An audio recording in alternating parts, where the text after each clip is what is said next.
Channel 2 Action News investigates the living dead. Yes, real people declared dead by the U.S. government, even though they're not at all, not even close to it.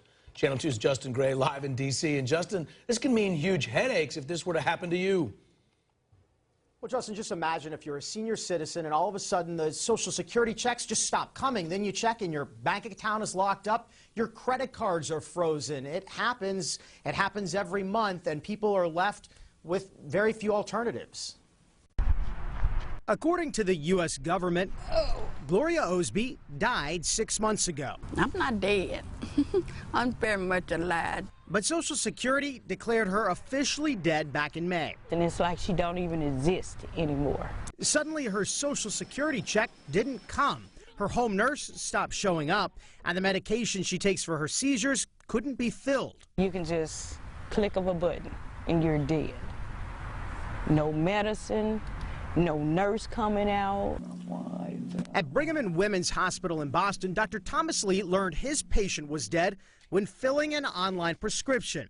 But when he called the family home, the patient he thought he'd lost picked up the phone.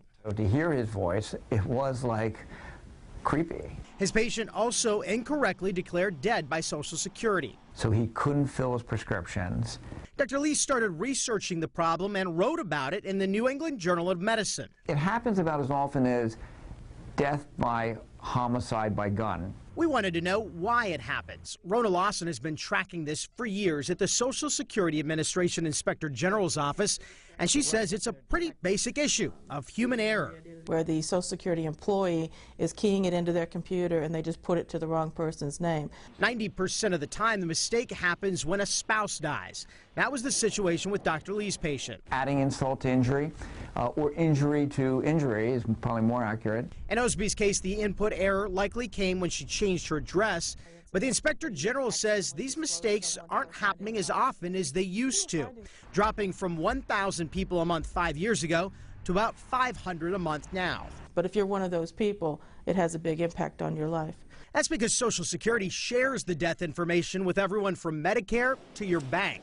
It took Gloria Osby's daughter 3 months to get everything finally straightened out. My daughter, she brought me back alive.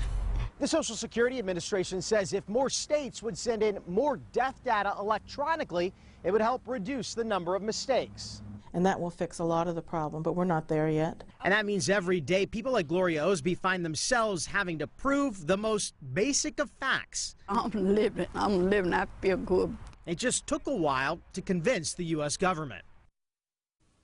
Now, the Social Security Administration can fix this problem pretty quickly once they realize the mistake on their end and get you a check cut very quickly. The problem comes, though, if they've already alerted other agencies and private companies, then you have to go one by one and try to convince each of those offices that you're actually alive. Reporting live in Washington, Justin Gray, Channel 2 Action News. Well, it would be disturbing to say the least, and just so much time and effort. Thanks, Justin.